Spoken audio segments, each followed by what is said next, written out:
Hey, my name is Shadowsense, and you're watching Vampire the Masquerade, Coteries of New York. It's been a while since we did a visual novel type-ish game. And also, you know, it's the end of October as I'm recording this. And is vampires. You can't go wrong with vampires in October. You can't.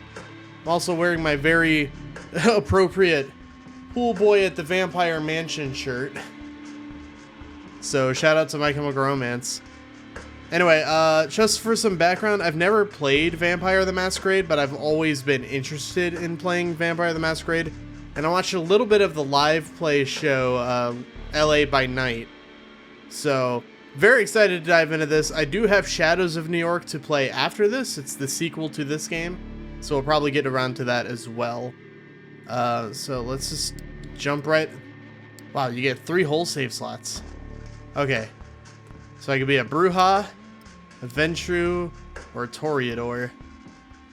The rabble rebel against power and rage against authority. The seemingly insignificant men with significant ideas will join their ranks tonight. Okay, so I could be a punk.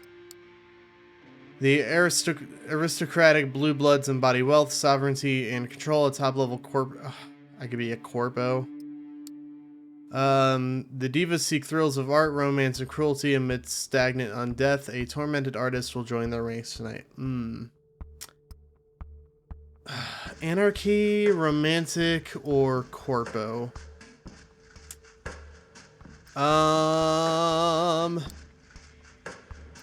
Anarchy! And my name is gonna be very appropriately Shadow. Yes. It is me. New York taught me to believe in fate. I have to click the finger.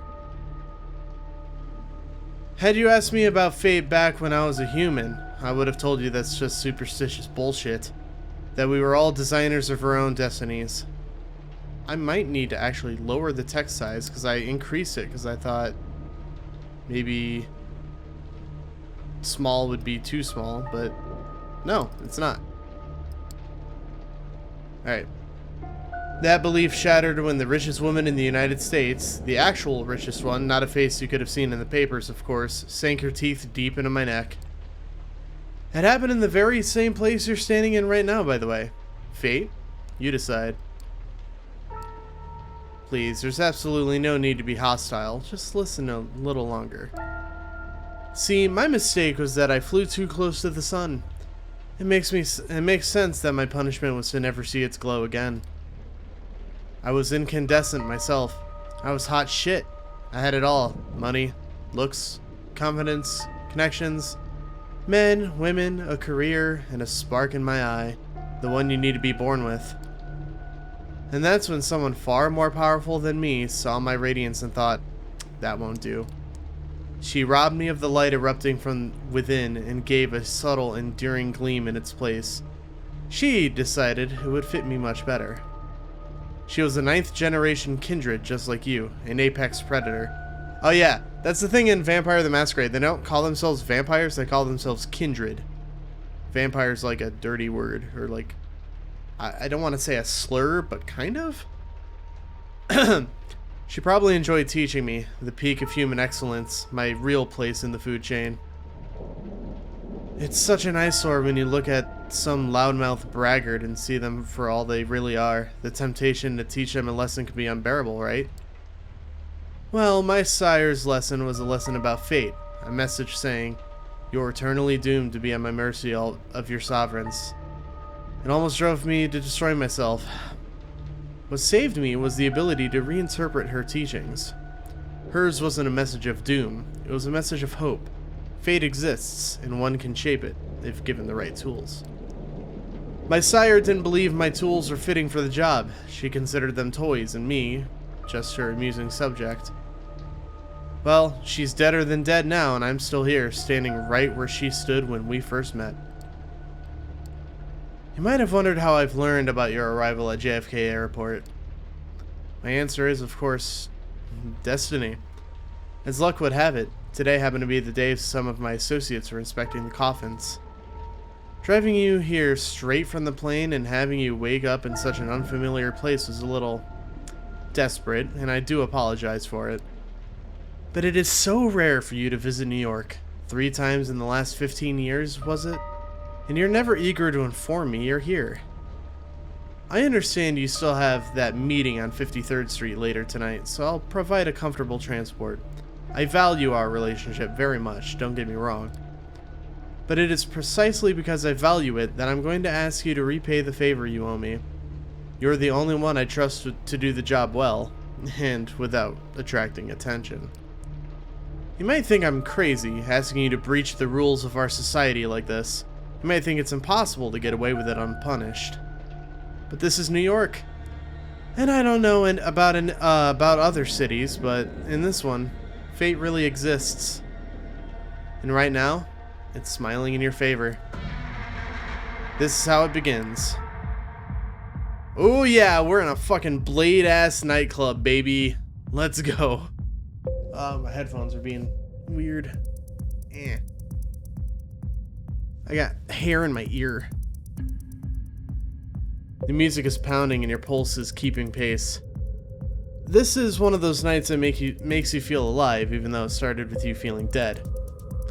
First came the messy breakup, then the realization you've had nobody to talk to about how much it sucked.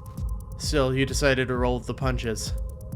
One Facebook search for local events later and you found yourself just the thing for your malaise. Short subway ride and you find yourself at the club just outside Dumbo. Not a fancy one, mind you. More like a slightly refurbished warehouse. But hey, at least the drinks are cheap. The DJ seems to really know his shit too, alternating between cutting-edge industrial techno and classic Detroit crowd pleasers, expertly feeling out everyone's mood. An hour passes, then 2. Usually you'd feel awkward coming to a place like this alone, but tonight you find something soothing in joining the crowd, blending in even as you allow the beat to take over. Sweat, yours, other people's, soaks through your shirt and pants in a matter of minutes. A thought pops into your head. From the outside, the fully packed club must seem like a stuffy, smelly nightmare. But here, in the thick of it, it becomes exhilarating. And you're not even on a pill tonight. There's this Latina chick whose curves are accentuated by the light dress clinging to her body and she keeps bumping into you. Something tells you it only seems incidental. Yeah, it's a good night. You wish it could last forever. Because you know all too well what the next day holds. Waking up, getting dressed for work, the commute, the 9-to-5 grind that will make you just enough money to pay the rent and keep living your overpriced shithole of an apartment. And with Jessica moving out, it'll all be coming out of your pocket. You run some quick calculations in your head and immediately come to regret that you did. Never mind. You spot the Latina again. She's now next to another guy hitting it off. Your chance of not going to bed alone, gone. Just like that. Fuck. Your mood temporarily shot down, you leave the dance floor and stumble your way into the filthy bathroom. You take a look in the mirror and start to wash your face obsessively. Over and over again. A voice from the past echoes in your mind. I've never felt like this with anyone. Seriously, I mean it. I feel like all my relationships up to this point were test runs, a shitty way to compensate for my low self-esteem. But this feels right. Finally. Shut up, Jess. This is the craziest fucking day of my life. God, I need a smoke. Pass me a light. What do you mean cops took the lighter? There's one in your mouth. Shut the hell up. This is not you. Not anymore. Oh, fuck off. This is so like you, acting like some sort of Clint Eastwood wannabe when I really, really need you to open up. You think you're impressing people with this tough guy act? Fuck you. I know how broken you really are. You need therapy. Yeah, now that sounds like the Jessica of today. You raise your head and look in the mirror. You try to smile, but all you can muster is a self-pitying grin. And there she is, the Latina from before. Oh, hello. She says you look like you need a drink. You hesitate for a second or two and then blurt out a surprisingly enthusiastic, yeah. You start to talk. It quickly becomes evident that she's into politics and you are eager to please. You might be a corporate drone, but you spend a lot of evenings reading theory. Actual theory, not bastardized Twitter cliff notes. And organizing for all matters of causes online. The status quo sucks, and there must be something better. She agrees.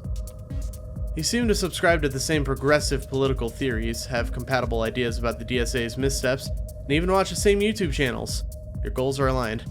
What, do we watch Hassan or something? She's a bit more radical than you'd have guessed.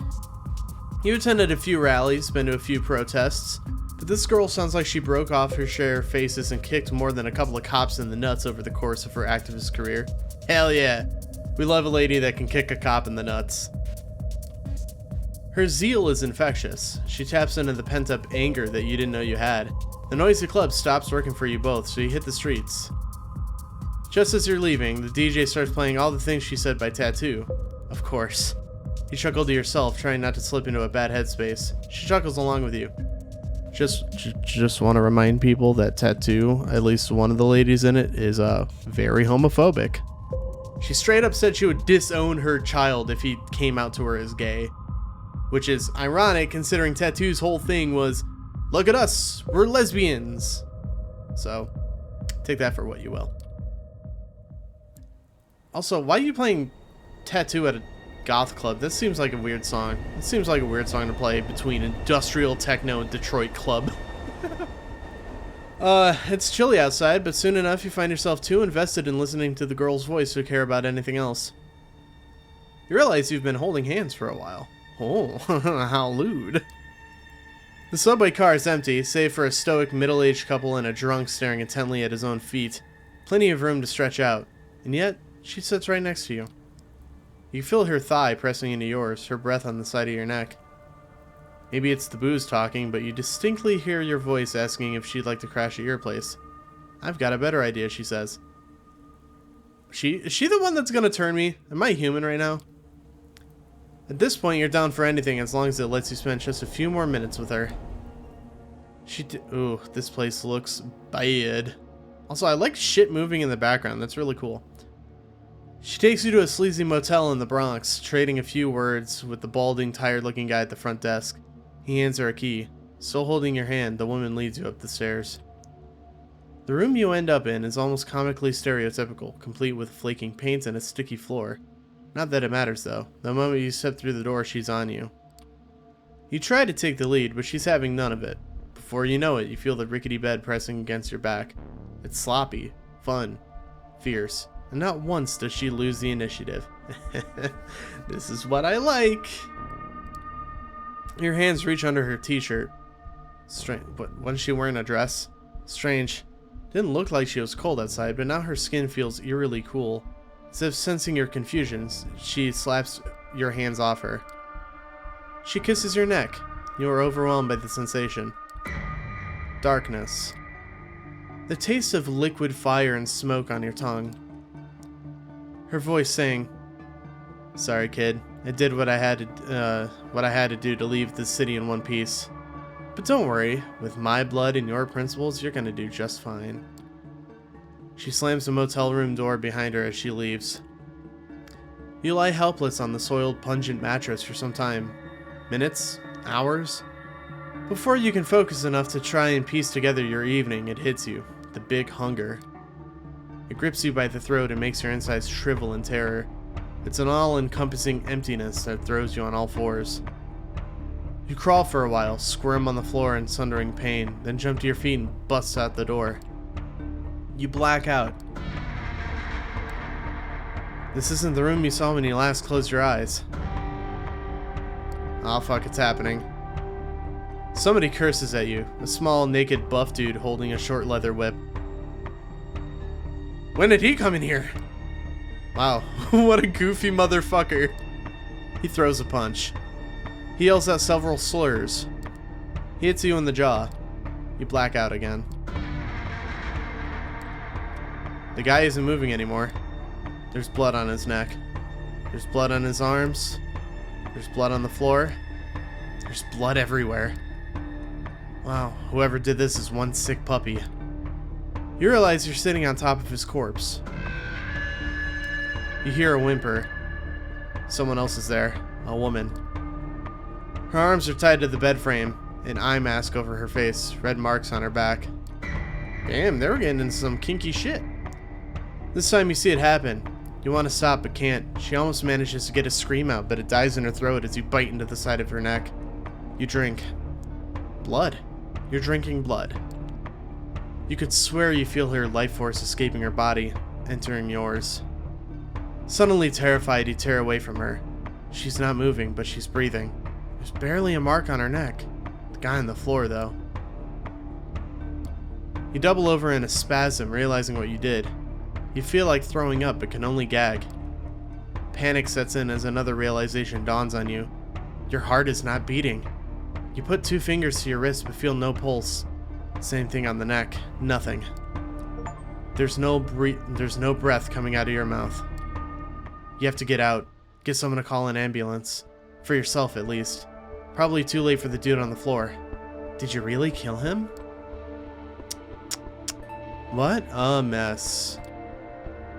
You look up. The door to the room is ajar. A tall, handsome, broad-shouldered man fills the entire frame. He brushes an imaginary speck of dirt off his perfectly tailored suit.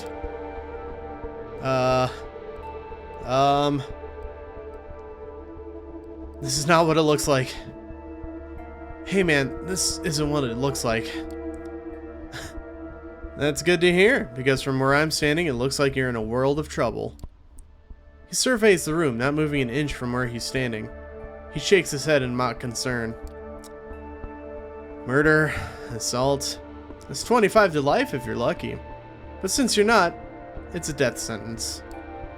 He takes a glance at his expensive-looking watch. Lucky for you, it's been a slow night. Otherwise, I might not have gotten here in time. Come on, the sun comes up in a few hours. You don't want to be around here when it does. The sun? What's the matter when the sun comes up? So you don't even know. You should be glad I got here before you made yourself scarce. The man approaches you and starts talking. His tone remains unnaturally calm. Oddly enough, you find it both soothing and slightly unnerving. Now, listen to me. I know this is all new to you, but I've dealt with hundreds of strays like you. And going by experience, they tend to fall into 2 categories. First, there are the smart ones who carefully obey my every word and don't try to pull off anything stupid. I always get them to where they need to be, safe and sound. And then there are the dumb ones. The punks who thought they could take me on. The wise guys who try to contact somebody secretly and without permission. The troublemakers who try to run off or make a scene. None of them got to their destination in one piece. In fact, most of them never reached their destination at all. His voice becomes slightly bored and monotone. You can tell he's given this speech before, likely dozens of times. So you see, while I generally consider myself pretty smart, I'm also a Mets fan. It's my one true weakness. One that inspired me to come up with a 3-strike system when dealing with pups like you. If you get on my nerves once or twice, well, I understand. Not all of us perform well in stressful situations. But cross me 3 times and you're out. No excuses, no forgiveness, no mercy. And he's talking. He slowly approaches you, adding a bit of theatrical swagger to his walk. Eventually, he leans in, deliberately invading your personal space. You realize it's a test. He's daring you to do something about it. 3 strikes and you're out. Say, I understand, sir. Now. You've never been too eager to bend the knee to anyone, but this is something else. The man's very presence instills a primal fear in your heart. I'm just gonna go along with it, man. I understand, sir. Glad we have an understanding. Moving on. Is there anyone you'd like to inform of your current situation? Tell them you're alright? He flashes his fangs briefly, and for some reason the sight sends a chill down your spine. There's something very wrong about him. It's because he's a vampire! Sorry, kindred. He's a kindred. Someone closest to you?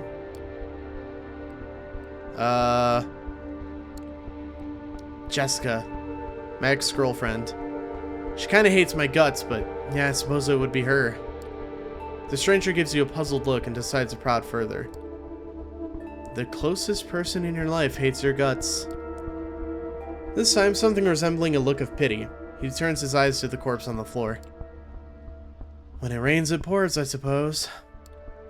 Well, if you'd like to ruin her day and let you know you're alright, give me your phone number. I'll have someone take care of it. Discreetly, of course. You hand him your smartphone so he can copy the number from your list of contacts. Thank you. This will be useful in illustrating my next point. He's gonna destroy my phone, I just know it. Yeah. Or he just steals it. Instead of giving you back your phone, the man hides it in his pocket. From this point on, you are subject to different laws than the ones you grew up under, and you'll be watched by many eyes to ensure these laws are respected. You are forbidden from letting anyone know you're still alive. You're forbidden from showing your face anywhere they know you. If anyone comes looking for you, it's over for both you and them. He interrupts his monotone recitation and stares deeply into your eyes. So unless you want your girlfriend to end up at the bottom of the Hudson, I'd suggest you cooperate. He proudly displays his fangs again. You've put Jess in danger. God damn it. I can only hope that you care for her enough to not do anything selfish. His words are meant to imply otherwise, but by now it's obvious. He hates your guts almost as you hate his. He's itching for a fight, and you're almost willing to oblige. Alright, I think that's enough lecturing for today. We're on a bit of a schedule here. Now, I don't need to hurt you, but I can do so in a blink of an eye. Just so that we're clear, I have the authority to end you right here, right now. This is not an idle threat. So are you going to play along, or do we have to do it the hard way? Yeah, dude, I'm scared. Personally, me, if I was I'm scared. You weigh your chances, but it doesn't look promising. The guy's fit, determined, and looks like he means business. You, on the other hand, are confused, exhausted, and on the verge of a panic attack. Yeah, fine, I'll go with you. He almost looks disappointed. A wise decision. Follow me, please, and close the door behind you. You take one final look at the woman who's just coming to, at the body on the ground. This is fucked, absolutely fucked. You pull the handle and close the door. The man leads you downstairs. You contemplate signaling to the bald guy at the front desk, but he's too busy watching some 90s action flick on a small, ancient-looking TV. He seems totally oblivious to your presence. Hear a dejected Jean-Claude Van Damme say, "I just want to go home," as you're walking by. Your would-be kidnapper stops by the door and addresses you before opening it. I know what you're thinking. You're thinking as soon as he opens the door, I'm making a run for it. Maybe I can outrun him. I'll save you the trouble. You can't. You can either get inside my car and I'll get you to where you need to be, or you can try something stupid that you'll regret later. Do I make myself clear? Clear as day. Day, huh? He opens the door and gestures to a black Cadillac Escalade parked right outside the building. Ooh, fancy ride. After you. I'm going inside the car. I'm not doing anything to get on this dude's bad side. Following the stranger's instructions, you make your way to the car and get in the back seat. The door locks behind you. Inside, the Cadillac is almost entirely dark. The side windows seem light-proof. The man gets in the driver's seat, starts the engine, and drives away without another word. And that's where we're going to leave this first episode of Vampire the Masquerade, Coteries of New York.